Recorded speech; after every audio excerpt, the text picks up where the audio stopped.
there are no further questions, let us move to next talk by Dr. B.B. Goswami, Irreversible Climate Change Research Center, Yonsei University, Seoul, South Korea.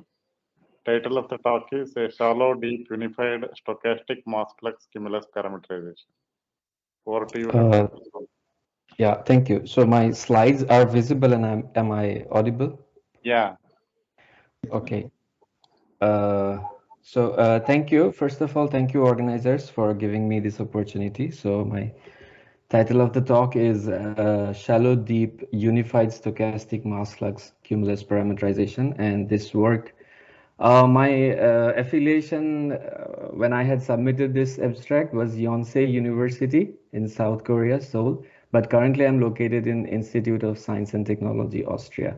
So Yonsei University, to give you a perspective, in the last talk, Gayatri showed you WRF uses YSU scheme. That YSU actually is Yonsei University. And of course, I will start with the usual stuff of thanking my collaborators. This work is done with Bolem Quitter from University of Victoria, Canada, and Funny from IITM India. And I dedicate this talk in memory of Professor Andy Maida, who was a great collaborator and a mentor. So to give you an overview, what we have done is essentially build a stochastic ensemble of plumes characterized by randomly varying detrainment level distributions based on the cloud area fractions predicted by the stochastic multi-cloud model, or SMCM. So in short, SMCM is, so we have heard a lot about the different cloud types in the last 1.5 days. So essentially, if I summarize, then the consensus is tropics is dominantly populated by these three cloud types. Deep, these are like heating profiles representing three cloud types. Deep, which is represented by the blue one, and then congestus by the red one, and stratiform by the yellow curve. So these are the heating profiles, and SMCM essentially takes basis functions of similar shape and prescribe them in a GCM and amplify those basis functions based on the cloud area fractions, which are again conditioned on the large scale variables like CAPE and vertical velocity at the top of the boundary layer, and etc. So these cartoon shows only three cloud types, but the SMCM, we have extended it to include shallow cumulus clouds as well, to make it a unified shallow deep convection parameterization scheme. And we have validated this improved scheme against the traditional Zhang-McFarlane, which is used in the community atmospheric model. To give you a brief about the framework, this is a typical expression for mass flux. And what we have done is we have introduced a number called, we name it NZ, which is a random number which indicates detrainment level and whose probability distribution needs to be specified. And this is probably the most important slide of my talk, where we give the form of NZ.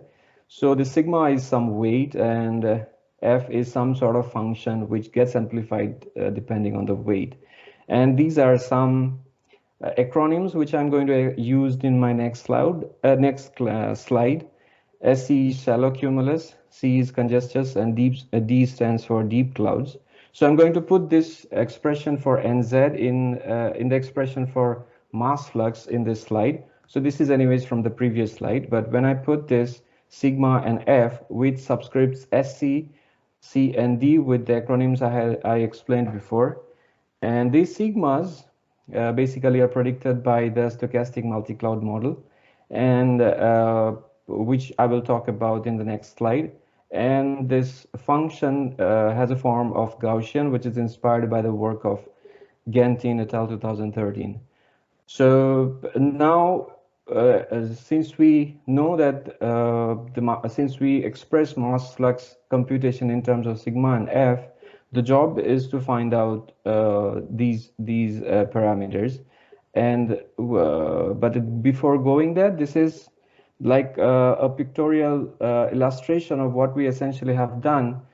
And This is observation from Diaz et al. 2015. These are some eco-top observation, and you can clearly see the tri-modal cloud vertical distribution of clouds. And in our scheme, what we have done is we calculate the cloud population, and then based on what type of cloud we get, we assign detrainment levels and compute detrainment and entrainment and mass flux, of course. So coming back to the framework again, this is the computation of sigma on your left-hand side of the screen. So SMCM essentially splits the GCM grid into microscopic lattices, and evolution of each lattice site, as I had already mentioned, conditioned on large-scale fields like the ones mentioned here, and of course on the state of the site in its previous time step, so which adds memory to the scheme. And this happens through a Markov chain Bidyut process through some allowed and forbidden rules like moistness and high cape would promote deep convection, and less moistness and lower level cape would promote shallow convection, and etc. And on your right hand side, lambda and alpha, which are essentially the mean and standard deviations of the Gaussian distribution, which I had shown before. And these are essentially computed based on these assumptions, like well-directed, well-informed assumptions that shallow cumulus cloud detrains near low level of free convection, and congested type detrains near the freezing level, and deep convection detrains near the level of neutral buoyancy. And if we recall from our equation of mass flux, entrainment minus detrainment equals mass flux. So just once we compute our mass flux, the bulk of it, and then by doing a simple differentiation and taking, then we take the positive part as entrainment and negative part as detrainment. And that's pretty much sums up the framework. And next, I'm going to present the results of how the model performs when we incorporate this scheme into CAM. But before results, this is the case against which we validate our results. So we essentially run a single column version of the community atmospheric model, and we test it against the TWP Tropical Western Pacific 2006 campaign. And this is a figure from G et al. 2010. This campaign actually experienced nice, distinct, different phases of convection. So it was in January. So this was summer time or convection time in the southern hemisphere. This was near Darwin. So MJO was passing, and there was active phase. There was some suppressed phase, few days of clear sky, and there were break phase where there were like isolated convective events. So to start with the results, the control here indicates CAM with the traditional Zhang-McFarlane scheme, and SMCM indicates the model with improved parameterization, the one which we are testing. And these are single column model simulations, and I call it sanity check because these are like precipitations simulated in single column simulations. And because we force the model with large scale fields, strong forcing, so we expect the precipitation to be simulated really fairly realistically. And that is what we see here. This green shading on the top panel is the observation, and blue and red which are kind of not very easy to distinguish because they are overlapped onto each other. Red one is SMCM and blue is control, and we see both the models do a fairly good job of simulating the precipitation. But the difference comes out when we separate the precipitation into its convective and large scale part. So this green one here is convective. This is for control, and for SMCM, again, green one is for convective, and the purple one is for large scale precipitation. So towards the end of the case or end of the run, when the TWPI's case experiences break conditions, we see SMCM produces some convective precipitation, and control it's kind of the it's a subdued activity in control simulations. We plotted the vertical cross section, time and height cross section for Q1. For again, this is from observations. Again, this is from control and SMCM. So both the models kind of comparable, but one thing which is very evident is SMCM shows a lot more variability even compared to observations. One thing we need to note is these observations are the same one which we use to force the single column model. So these observations actually are kind of smoothed in order to make the in order not to blow up the model run. So these are somewhat smoothed observation. And SMCM, again, it shows a lot of variability, but still we do not know whether this variability is good or bad. So coming back to cloud properties, we do not have observations for this. These are mass flux and entrainment and detrainment. Mass flux at the top, entrainment in the middle, and detrainment at the bottom.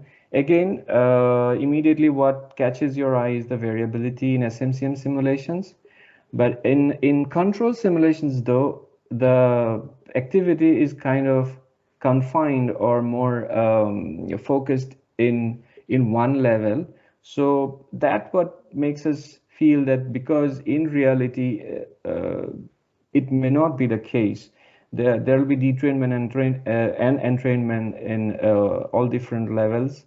So probably this variability is a good feature of the SMCM simulation. And in this one, in a couple of slides earlier, I had presented the different phases of the TWPI's simulation.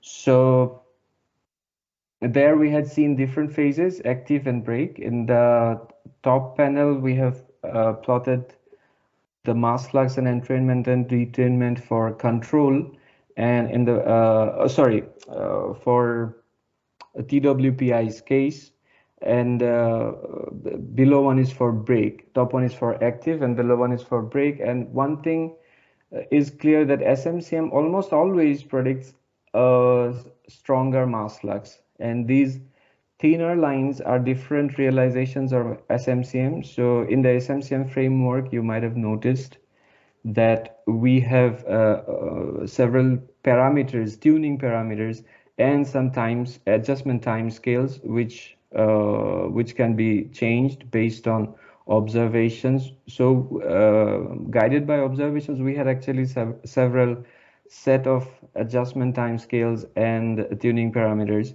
So these are different realizations from different parameter sets, and almost always SMCM predicts slightly stronger mass flux and entrainment detrainment, and during break as well. So we noticed this behavior again for all different cases. Earlier I had shown you TWPI's case, but this is just a glimpse of other cases we tested stochastic multi-cloud model for. And for almost all the cases, the red is stronger than the blue one, meaning SMCM predicts stronger mass flux. And because these are single column simulations, many a times control and the SMCM simulations perform almost similarly. Sometimes control wins, sometimes SMCM wins. But what we have noticed is the results differ for cases like ARM95. So what is different between this ARM95 and TWP case is TWP was an active convection case to start with. So that means the forcing was strong. But in ARM95, the forcing is weak. Forcing means we had checked the vertical velocity, and which evidently showed this forcing is weaker for ARM95, and it's stronger for TWPIs. And also, if you remember, in TWPIs, towards the end of the simulation, there was difference between control and SMCM when we split the contribution to precipitation from convection and large scale precipitation. So here again, there is a lot of purple here, which is absent in controls. In control, it simulates a lot of convective precipitation, but there is no large scale or stratiform precipitation. And because uh, these these are like strong peaks in convective precipitation, these are these can be relatable with observation where uh, towards the end of the arm simulation there were some isolated deep convections. So this is my concluding slide. Uh, we have seen like all models, which is SMCM and control, capture the overall precipitation time series, although the large precipitation events are overestimated by all the model runs. And SMCM runs exhibit more variability, which has always been the case with SMCM runs because it is stochastic by nature. By design, it shows more variability. And an important difference between the control and stochastic experiments lies in the relative amount of stratiform precipitation due to grid scale condensation versus convective precipitation, which is represented by the convective parameterization predicted for each test case. And I have separated three conclusions because these are traditionally SMCM, that is how they perform. Like it is very sensitive to the time scale of transition between various cloud types. So when we picked up 3 cloud types or 4 cloud types, we have different transition time scales for after how many hours congestions would turn to deep, or after how many hours a deep will decay to a stratiform. So those time scales, this SMCM is very sensitive to that. But one good thing is the mean is sensitive to that. The variability is sensitive to some other parameters. So there is a differentiation or different class of parameters which it is sensitive to, which in a way makes it easier for us to tune SMCM for mean and for variability. And one thing we have noted is stronger mass flux in all the simulations, and detrainment distribution is widespread over the vertical levels. So again, we have noted like these entrainment and detrainment levels are kind of confined to a particular level in the control simulations, if you remember the slide, and which was not the case for SMCM.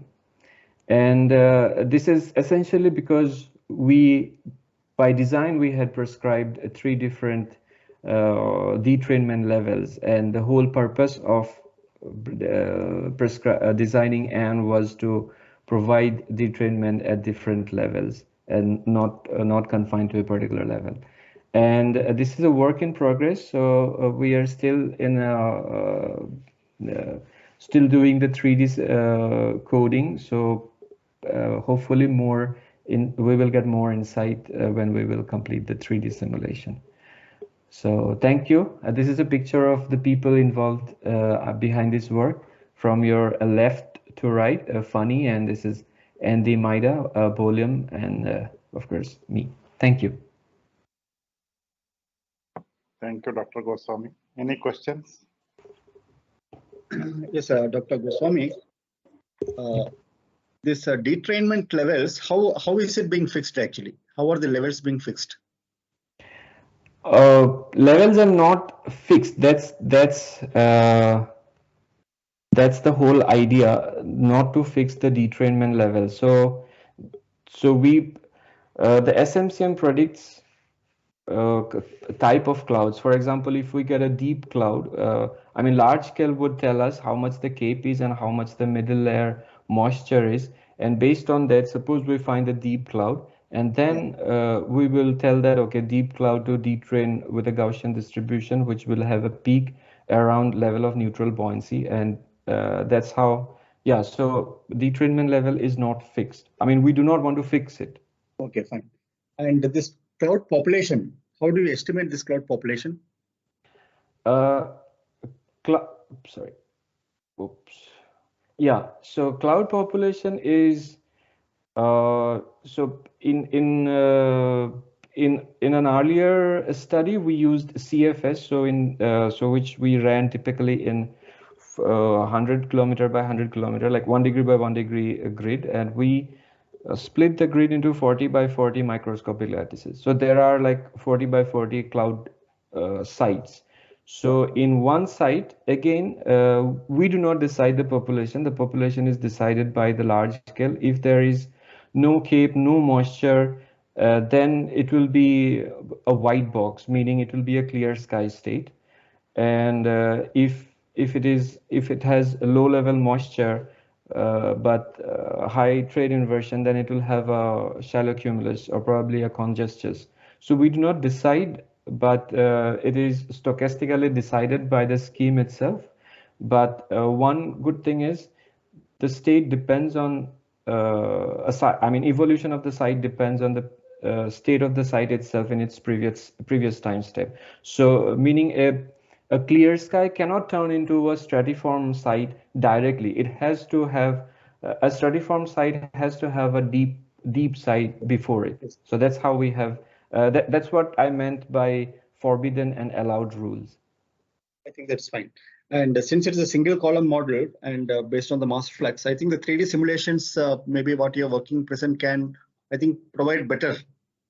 It can come out with better Yes, results. of course. Yes. So these are, I mean, because this is single column simulation, we were more interested in seeing the vertical profiles of mass flux and these like subgrid scale cloud elements. And anyways, the experiment itself doesn't allow us to look at large scale things, but yeah, I mean, in our previous attempts, which we did with CFS, but in CFS, it was not, it was SMCM by itself. It was not used to compute the mass flux. So SMCM worked all by itself. We had actually take out the convective parameterization of CFS, which was Arakawa-Schubert, and implemented SMCM in place of it. And we found remarkable improvements. Actually, uh, you can see the documentation of that attempt in these three papers in 2017, where we had in detail described the implementation and parameter sensitivity and the simulation of convectively coupled equatorial waves in the 3D simulation. But this one, yes, we are yet to do the 3D simulation. Thank you, Dr. Goswami. Yeah. Thank you. Dr. Goswami, just Yep. a similar question. You are telling the three levels you have fixed at entrainment, detainment. How you decided these? At least three levels. Whatever you took, it is arbitrary, or maybe because of No, these are not arbitrary. These are guided by this informed intuition that shallow cumulus group detrains near the LFC. So to design the distribution for shallow cumulus cloud, I mean the function FSC, we took lambda SC and gamma SC. So we computed the entrainment profile from top to bottom, and then picked up the level of entrainment rate, not entrainment. So from that profile, we took the value of it at LFC, which again we calculated from the temperature profile and humidity profile and all. So we took this level, and these are again some tuning parameters. So lambda SC and alpha SC are the mean and standard deviation of that distribution. So we took these values and computed the Gaussian following this formula, and so the Gaussian distribution for shallow cumulus cloud, it is I would again say it is not fixed, but it is around the level of free convection, and which Gaussian is determined by this lambda and alpha. Again, for congestus cloud, This is slightly complex, but not that complex formula. So it takes the entrainment rate value at LFC plus some amplification of entrainment rate at freezing level. And this is lambda D, which is lambda at freezing level plus some lambda at LNB. So these formulations ensure that we have our distributions peaked at level of free convection for shallow cumulus and level of freezing at for congestus and level of neutral buoyancy for deep clouds. Yeah, that is fine. My another question is because as you are telling, you are seeing a more variability when you increase the number of levels for the entrainment. But suppose I increase more and more, it will be naturally. It is not natural that we will have more variability. It can be seen because you are taking presently you are taking only the one dimension model. If you take 3 dimensional, lot of flux from the other side will also be there. Transport will be there. So that may have a totally different results. Yes, of course, that may have totally different results. Yeah. So and one thing good I can see from this here, because normally all these models for the convective precipitation they show good amount of confidence.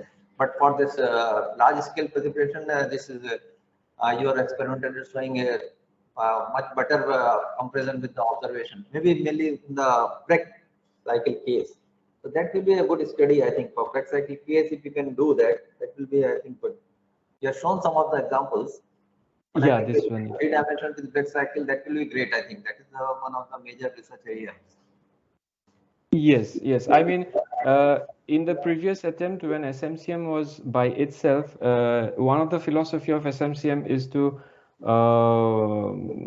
like the heating rate is computed based on its deviation from the mean state, meaning climatological state. So it's in a sense it's like Betz-Miller kind of, which relaxes it to a mean state. So that was a limitation of SMCM, because of which we couldn't use SMCM for climate studies, because when we calculate the climatology or the mean state, that is essentially from the current climate. So that's why we wanted to extend it in such a way that it doesn't depend on the current climatic state, and the stochasticity is used in computing only the mass flux, so that we can use it for longer climate simulations. At the same time, we can use the parameterization scheme is stochastic, and also the detrainment levels are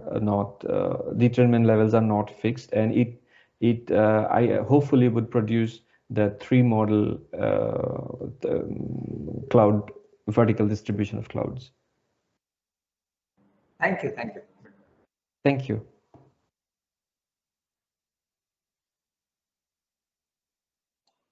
Dr. Tara has one more question. Yeah. Oh, okay.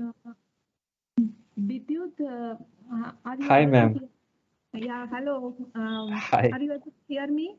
Yes. Yeah.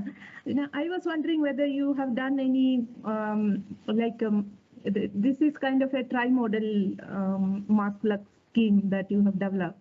And Yes. have you done any intercomparison with observations, direct observations? Yeah, actually,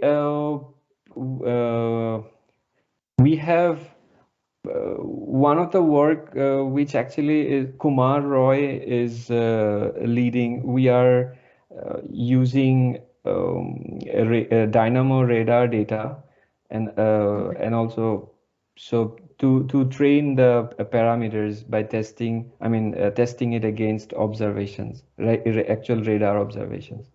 Yeah, what I noticed is that compared to your control simulation, you have a lot of deep clouds in the initial stages of your intercomparison. I think TWP. This one? Next slide, I think. The mass fluxes you were comparing vertical Oh, structure. yes. Yeah, here, indeed, you have much deeper clouds in the beginning compared to the control simulation. Why do you think it is that way?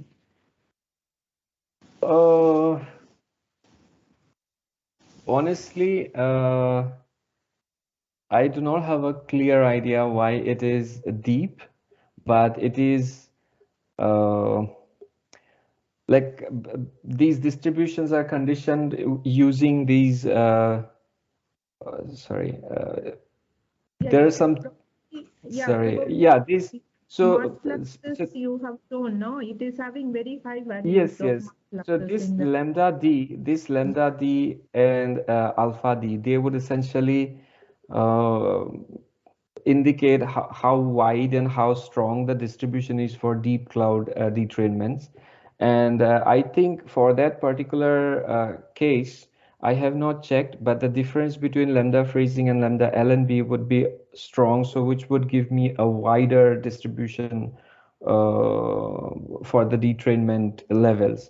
So that's why it might have gone up. But then again, these are like things, these single column models we can only use to learn like how good the model is and then try for 3D. So essentially what has happened is the difference between lambda freezing and lambda LNB is large. So that has given me a wider Gaussian, I mean wide Gaussian distribution, and that has taken the detrainments to upper levels.